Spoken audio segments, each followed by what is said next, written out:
This week, we talked about Uriah, and we talked about last week, and I try to bring world events, because sometimes when I talk about something or read something, and all of a sudden, to me, I try to put a biblical application, which I'm trying to do in some of these Bible stories.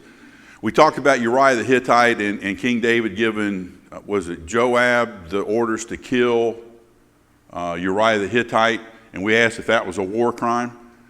Were war crimes or was illegal orders in the news this week? Something about the military, you don't have to follow illegal orders. Did y'all notice that?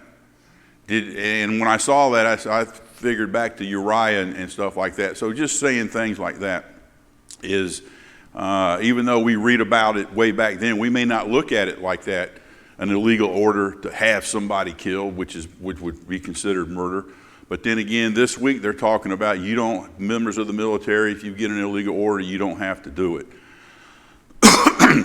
The other thing that was going on, we did some genealogy. We kept saying genealogy, son of, and I'm going to go to Luke chapter 3, verse 31. The son of Jesse, the son of Obed, the son of Boaz, the son of Salmon, the son of Nahshon. 34, the son of Jacob, the son of Isaac, the son of Abraham, the son of Terah, the son of Nahor. You read genealogies, it usually says his father was this or the son of. And another thing that popped in this week, which is interesting to me, and you may not know about it or even noticed it or even care. What Middle Eastern head of state was in the United States this week? Who? Saudi Arabia. All right. Jennifer, you're a school teacher and you're smart. What was his name? Do you remember? Anybody remember his name? Mohammed bin Salman. Mohammed bin Salman. Okay. And his street name, they always refer to him as MBS. Do those names mean anything?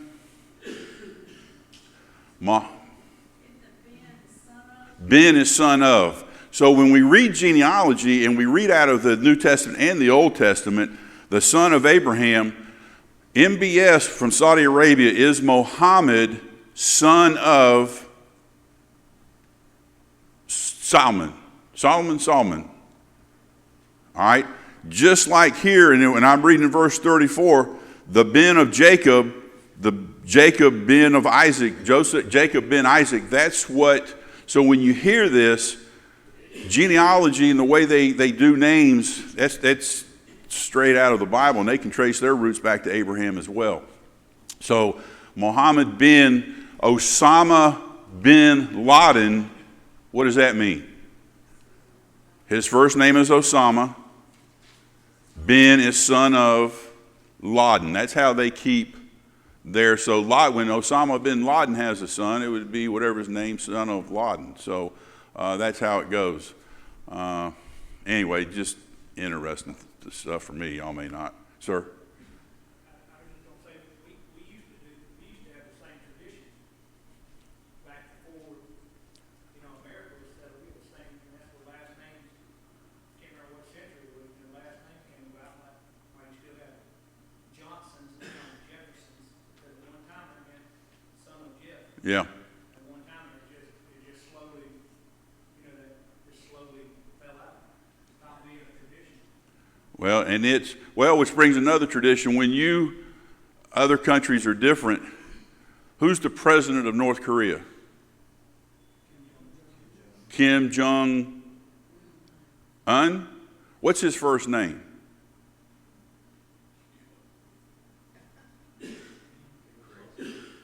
His first name is Jung. Asian names, the surname or your last name always goes first. So when you hear Kim Jong-un, Kim Jong-il, Kim is their last name. Their first name is Jung, whatever, and they're usually 3 syllables. Kim Jong-un, Kim Jong-il, just weird. I don't say weird, that's just the way they do that. So the Middle East pretty still do that whenever you see bin Laden or bin Salman or all that other good, Mohammed bin Salam. just the way they do it, but it's the same thing here. The son of, if we were reading Arabic, it'd be bin. If we were reading Jewish, it would be bin as well, but Arabians spell it B-I-N, and Israel, Jewish, spell it B-E-N. I know you'll never even care about that, but anyway, I thought it was interesting. All right, New Testament, we're getting into armies. At the time of Jesus, was Jerusalem occupied? By who? Rome. Was Israel happy with that? Did Jesus ever speak out against Rome? He said surrender. Somebody said that last week. Did he ever talk about overthrowing Rome? Was he talking about a worldly kingdom or a spiritual kingdom? He's talking about a spiritual. Somebody say worldly. Did the Jews, did the apostles, did the disciples think he was talking about a spiritual kingdom or a worldly kingdom? Worldly, I'm talking about somebody that would come in and conquer Rome. They were, but Jesus was on a different level and a different plateau. So, who said if you live by the sword, you will die by the sword? Or is that just one of them sayings that we hear that we think is in the Bible and is not in the Bible? Let's go to Matthew 26.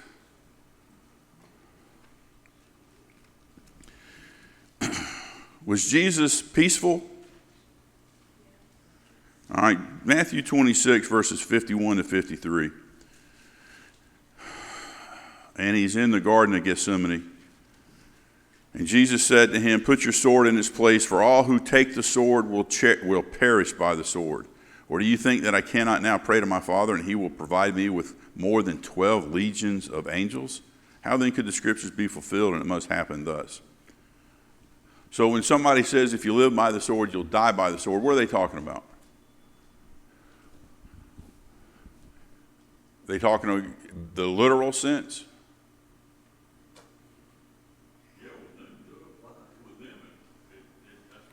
With the Romans? Yeah. How about the spiritual sense? Huh? It's the word. Well, and this is where I'm going with that. We talk about it sometimes spiritually, yeah, and it's the word. If you live by the sword, you will die by the sword. Can you apply that? Can somebody give me an example spiritually? Well, the apostles lived by the sword, by the word, and that's how they died. Who had the apostle, or what disciple had the sword that night when he cut the ear off? Who? Peter, okay. You think that was the first time Peter ever carried a sword?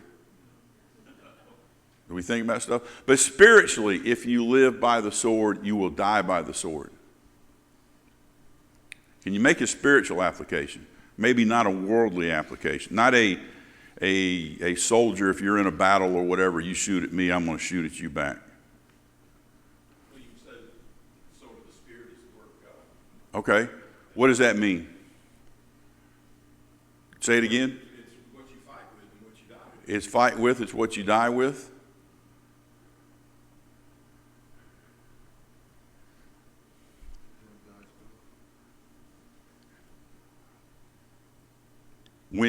If you live by the sword, you will die by the sword.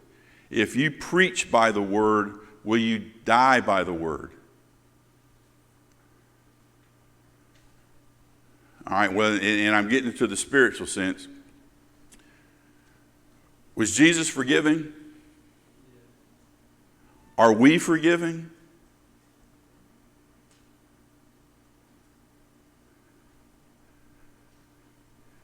If Dan makes me mad,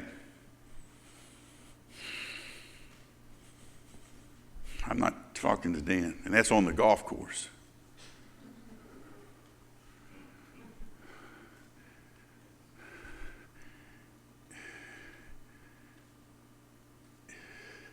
If you get mad at a coworker or something like that, and the week goes by and you're still mad at them, Are you living by the sword? If you're still mad at them, can Jesus still be mad at you if you've sinned that week and he's mad at you? Because we expect Jesus to forgive us. We ask for forgiveness, right? So can our attitude get us in trouble if we live by the sword? You're going to die by the sword? If I don't show any compassion to my fellow man, I think Jesus says, what? Yeah, and he says it's like the one that owed the debt. One owed, what, millions of dollars, and it was forgiven, and then the one that was forgiven went and had somebody that owed him a little bit, and he got mad and did some things, and then the other one found out about it. If you live by the sword, and some people say, I know at work, they say I'm Old Testament. I need to be more New Testament. I need to be more forgiving. Well, if you're supposed to be here at 6:30, what time are you supposed to be here? 7:15 is not 6:30. Everybody with me? And I hope I'm, yes, ma'am. I feel like this on the alternate side is, this should be comforting to a Christian. If you live by the sword, you die by the sword. If we're looking at it spiritually, if you live by God's word, if you live by the sword of the Spirit, and you die by the sword, God's promises are true. That's right. The sword is true, and it always will be. It always will be. That's a comfort. It should be a comfort if we sit and think about what the Bible actually says, and if we've got the meaning and we can apply it to our lives. And again, I'm just trying to make a point. Sometimes we read some of these stories and we don't try to apply them to our lives, and maybe we should.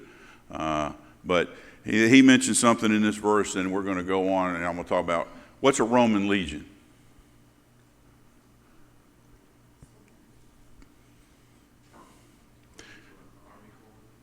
Okay, and in the scripture we just read, he will provide me with more than 12 legions of angels.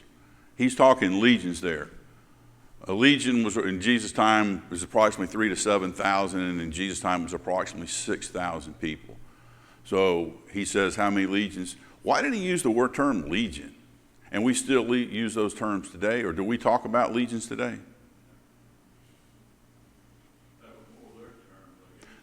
That's right. That was more because who was occupying?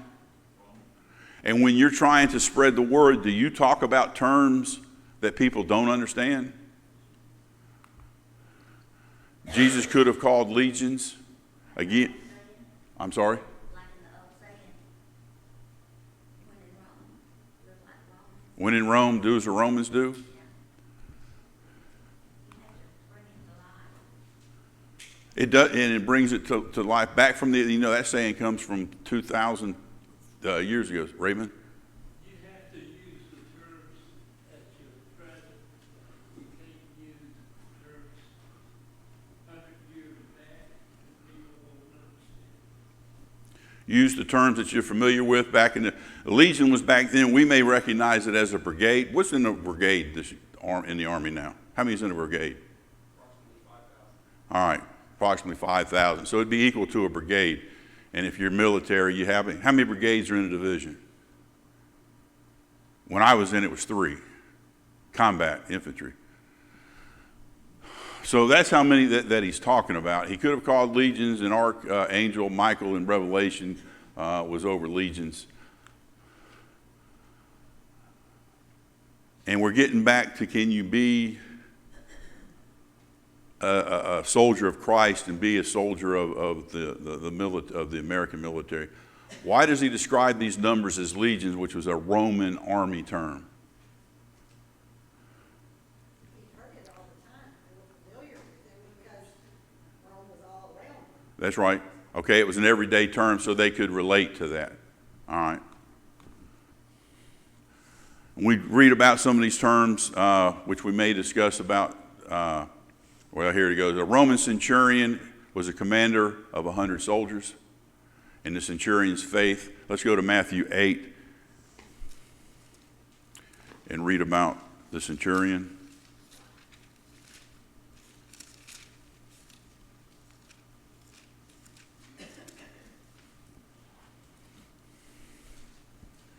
Matthew chapter 8, verses 5 to 13.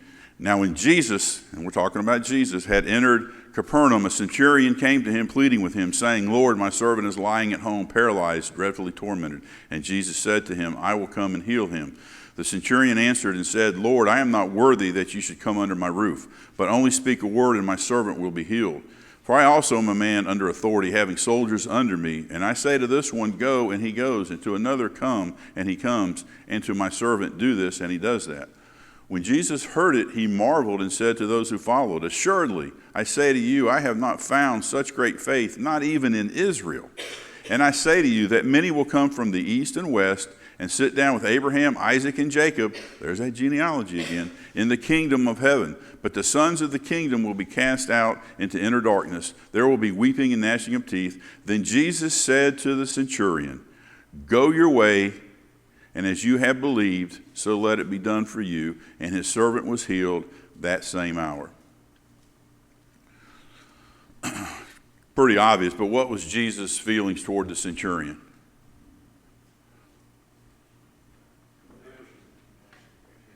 Huh? Compassion. But he was a soldier, a Roman soldier, an occupier of Israel. He didn't say get out of the army, did he? Just a thinking question. The centurion at the crucifixion. Let's go to Luke chapter 23, 47.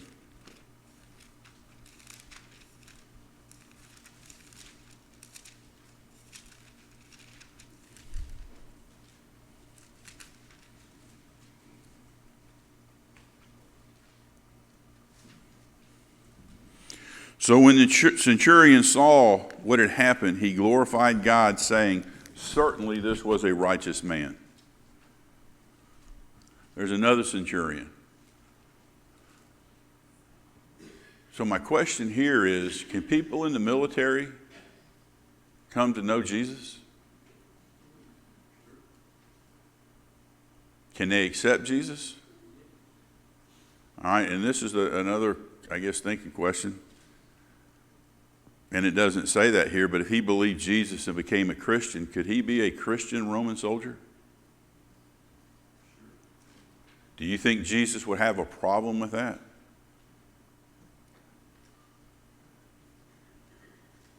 Can you be a soldier today and be a Christian? We can just see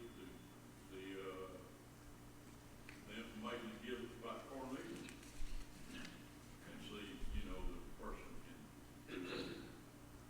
Are you looking at my slides? Matter of fact, Dan, you read Acts chapter 10, verses 1 to 22. And then if you've got something that and the reason I do that because I'm picking on him, but another reason is you're thinking and you've got a thought, so after we read it, if you want to expand a little bit more on it. Acts chapter 10, verses 1 to 22. And there was a man in Caesarea named Cornelius, a centurion of what is called the Italian regiment. He was a devout man who feared God, along with his whole household. He did many charitable deeds for the Jewish people and always prayed to God. And about 3 in the afternoon, he distinctly saw in a vision an angel of God who came in and said to him, Cornelius. And looking intently at him, he became afraid. And he said, what is it, Lord? And the angel told him, your prayers and your acts of charity have come up to me as a memorial offering before God. Now send men to Joppa and call for Simon, who is also named Peter. He's lodging with Simon, a tanner whose house is by the sea. And when the angel who spoke to him had gone, he called 2 of his household slaves and a devout soldier who was one of those who attended him. After explaining everything to them, he sent them to Joppa. And the next day as they were traveling and nearing the city, Peter went up to pray on the housetop about noon, and he became hungry and wanted to eat. But while they were preparing something, he went into a visionary state. And he saw heaven opened, and an object that resembled a large sheet coming down, being lowered by its 4 corners to the earth. In it were all the 4-footed animals and reptiles of the earth and the birds of the sky. And a voice said, get up, Peter, kill and eat. No, Lord, Peter said, for I've never eaten anything unclean and ritually unclean. And again, a second time a voice came to him, what God has made clean, you must not call common. This happened 3 times, and the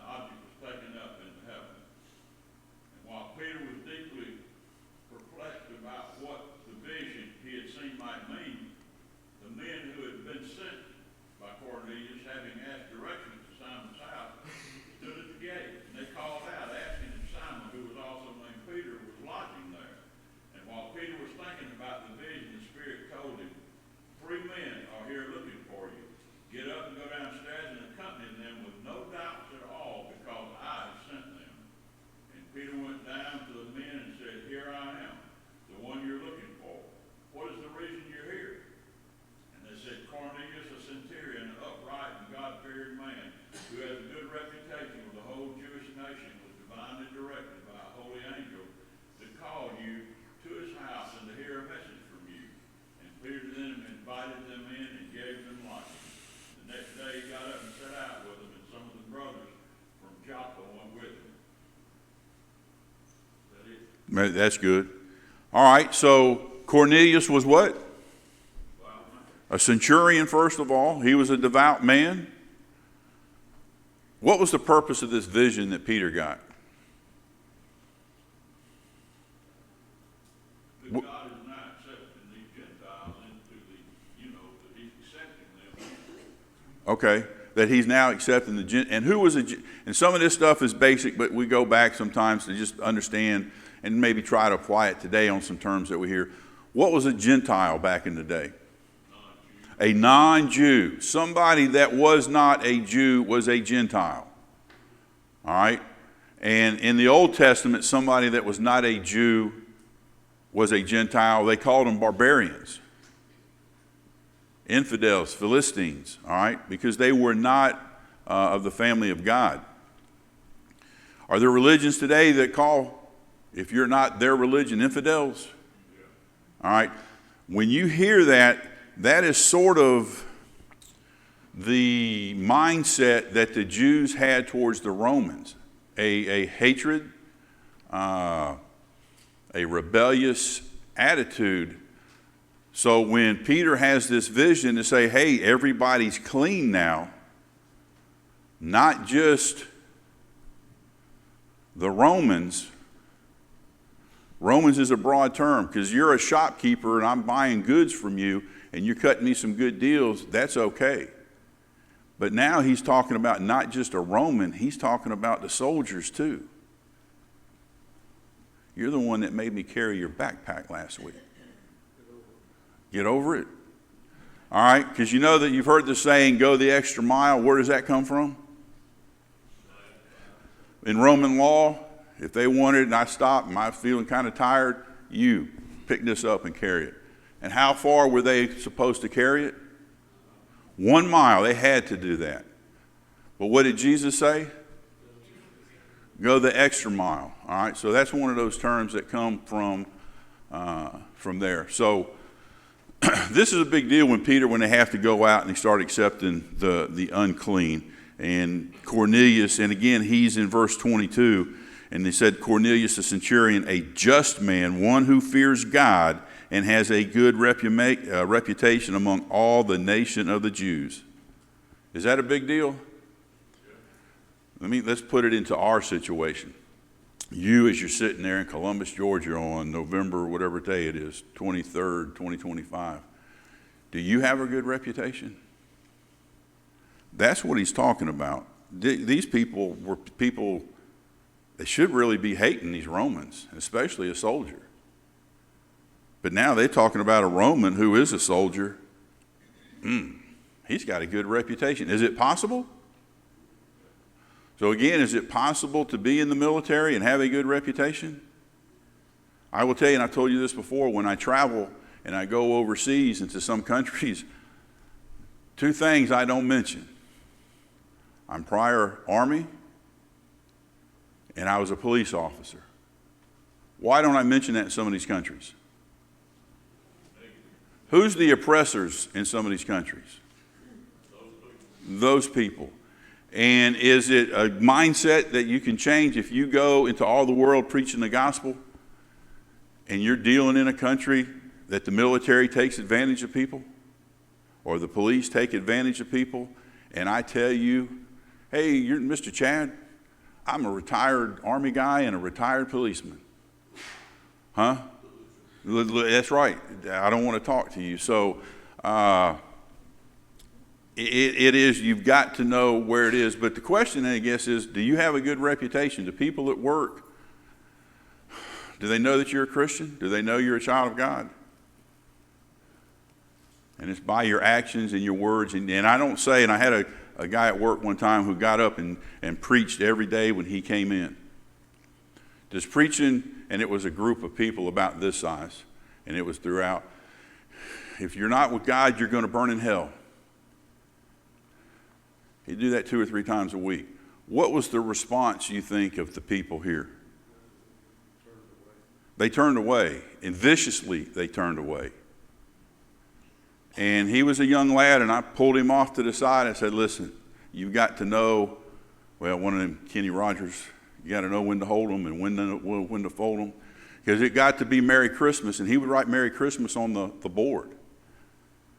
Those people were so irritated, they would erase the Christmas and write Xmas because they know it made him mad. It's just interesting, of course, all Christians also, live up to this, but in the qualifications of the elder, one of the stipulations is furthermore, he must have a good reputation among outsiders. Among the He does not fall into disgrace in the devil's trap. Okay. And so you can have a good, and I don't say you have to go into work and preach, you should be able to, but do your actions at work precede you? Do what you say at work precede you? Do the stories you tell? That's why you can be a Christian and teach the word by your actions. You don't have to get up and tell every day and preach, because you've got to know your audience and you've got to be receptive. Just like I won't go to some of these countries I visited and tell them I'm military. There's no way I would do that. Now, I'm not going to lie about it, but at the same time, I'm not going to bring it up, because you see where that can cause problems? So I guess what I'm saying is your reputation precedes you. Have a good reputation and say he's a godly man. The last one we're going to talk about is the Philippian jailer in Acts chapter 16.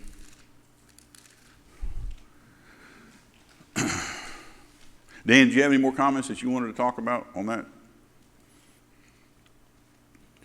Acts chapter 16, verses 25 to 33, and this is where Paul and Silas are thrown in prison. But at midnight, Paul and Silas were praying and singing hymns to God, and the prisoners were listening to them. Suddenly there was a great earthquake, so that the foundations of the prison were shaken, and immediately all the doors were opened, and everyone's chains were loosed. And the keeper of the prison, awakening from sleep, and seeing the prison doors open, supposing the prisoners had fled, drew his sword and was about to kill himself. But Paul called with a loud voice, saying, "Do yourself no harm, for we are all here." Then he called for a light, ran in, and fell down trembling before Paul and Silas. And he brought them out and said, "Sirs, what must I do to be saved?" So they said, "Believe on the Lord Jesus Christ, and you will be saved, you and your household." Then they spoke the word of the Lord to him, and to all who were in his house. And he took them the same hour of the night and washed their stripes. And immediately he and his family were baptized.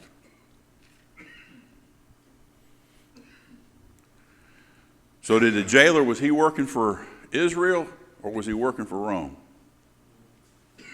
All right, so he had some affiliation with the military.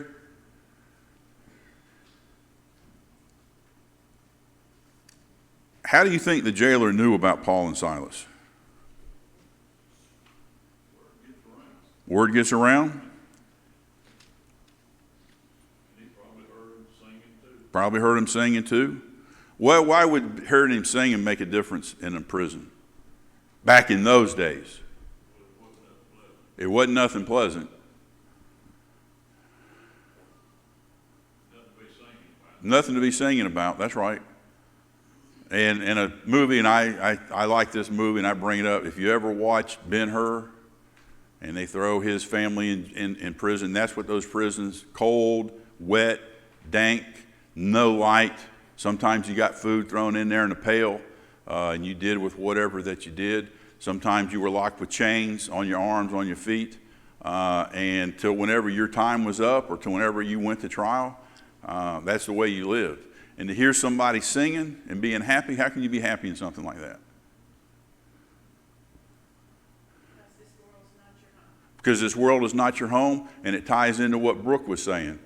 You know, sometimes we talk about enduring things. Are we going to endure everything that we get persecuted or we get tempted with? I shouldn't say temptation, is not the right word for that. Would it be hard to be in prison in chains? Why am I to be happy about that? Why are you there? In that case, it's how they were there. And they were there because of what? Stirring up trouble of preaching the gospel and making political enemies and things along that line. But sometimes when we talk about praying for relief, I think sometimes we miss the boat. Spiritually, we need to be knowing that if we are one in Christ, that no matter what happens, if something does happen to us, we've got somewhere that we're going.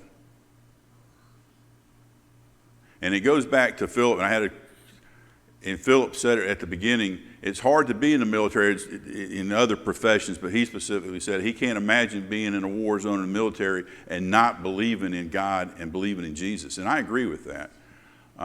It gives you a peace of mind that if you can just endure, and it's not going to say it's easy because Paul and Silas were locked up. How many of the apostles died a natural death? One. All of them were traditionally, depending upon where you see and how it was done, were killed, all right, for their beliefs. And I don't know if today we've got to worry about coming in and having to worry about that, at least in America anyway. But if you go to another country and you've got one that's not very kind to Christians, what would you do? You know, I think the first year that when we went to Africa, we were going to Zimbabwe. And did you go the first trip to Africa? Rachel's hiding because she did, I think. Rachel, did you go the first trip to Africa? Do you remember why we did not go to Zimbabwe, but we went to Swaziland? They're right. She's government, they had a dictator, but it was a president, and he was up for election again, and they couldn't guarantee our safety when we were over there.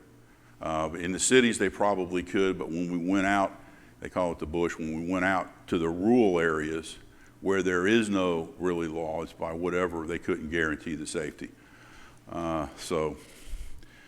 Anyway, you may have that opportunity. You may not in Columbus, Georgia, or in Phoenix City, or wherever it is you're from. But can you be in an elevator and somebody cuss like a sailor and use the Lord's name in vain? Can you say, please don't cuss in front of me?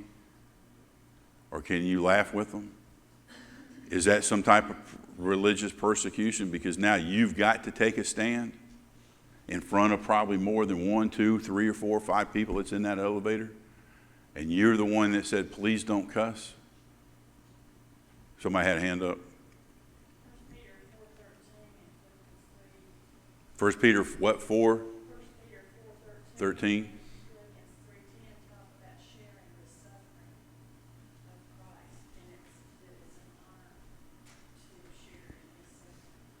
All right. It's an honor to share the suffering of Christ. All right. Sometimes in America we are insulated from some of this stuff. But if we want to keep it real and to keep some persecution, when somebody says something at work and you're sitting there right with them,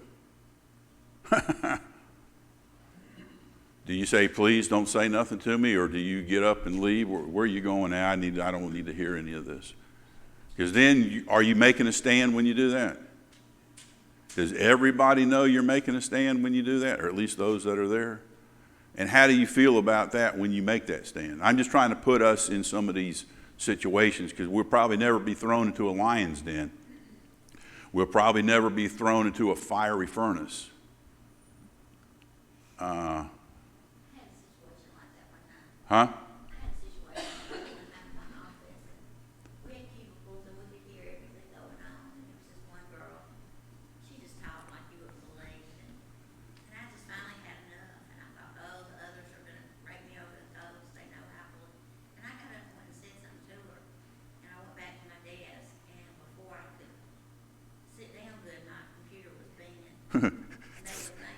Thanks, sir.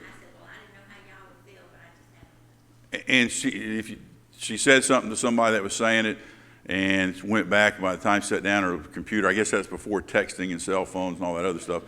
Stuff was lit up with emails saying thank you, thank you, thank you, thank you, more or less what it said. But that's that. Why was there so many people emailing her? They were tired of it. They were afraid. But I'm told, why was it just one Becky? You ever heard of that silent majority? We hear that in voting blocks. There's a silent majority. There's a few of them that go out there and take the brunt. The silent majority is those that can vote or make a stand. And so you weren't. How did it make you feel when you figured out that you weren't the only one? Proud. But you didn't do that to be seen of men, though. You did it because it was the right thing to do. I want to tell you something else. Dan Payton taught his children something that I wish that I could have taught mine. He used to tell them, when you're in a situation that you know something's wrong and you're tempted to do it, be the one that's brave enough to say something, because there's others in that group that feel like you that aren't brave enough to say something.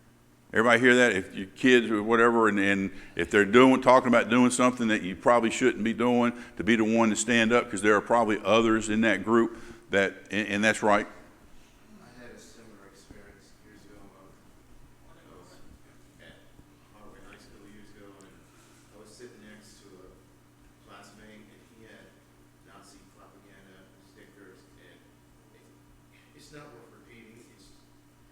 When I saw that, it just really disturbed me. I had to do something, because stuff like that is not going to be tolerated in school. And so I went to the principal about it. He says, I have no regrets doing it. Sure. Okay, he had a situation. And the thing is, if you take a stand at the time, is there some apprehension? Is there some... But then you do it, that's where we going to be rewarded. If we're going to be rewarded in heaven, that's why we do it now. Sometimes actions speak louder than words, and I will tell you that usually what I found with what Becky and what we said is that there's usually other people that feel the same way as you, but nobody wants to be the one to step up. That's like going when you go to a potluck, unless you're Dan, you're the first one. But when they say you go, does everybody rush up there and be the first one to eat? No.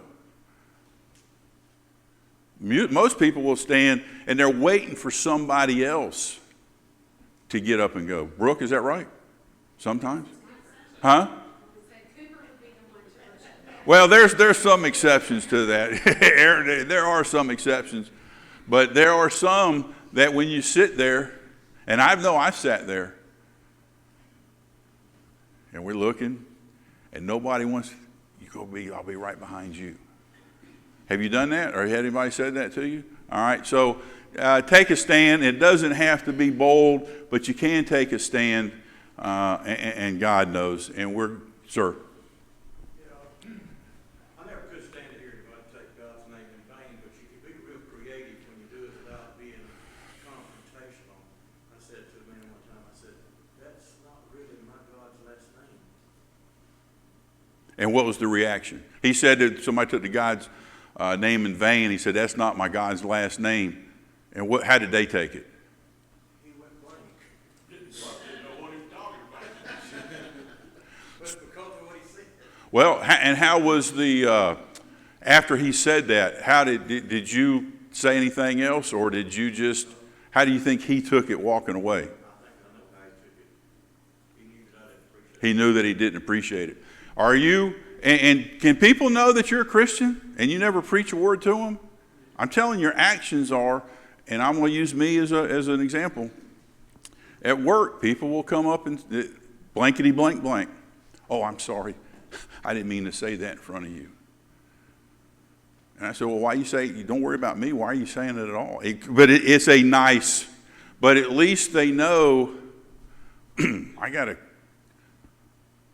can't say that. And they've got people, I apologize for saying that. I shouldn't have said that. Well, then why are you saying it? But anyway, but it is, when you're dealing with people, and it is what it is. Very quickly, we talked about go the extra mile. We know where that comes. Where did 40 lashes come from?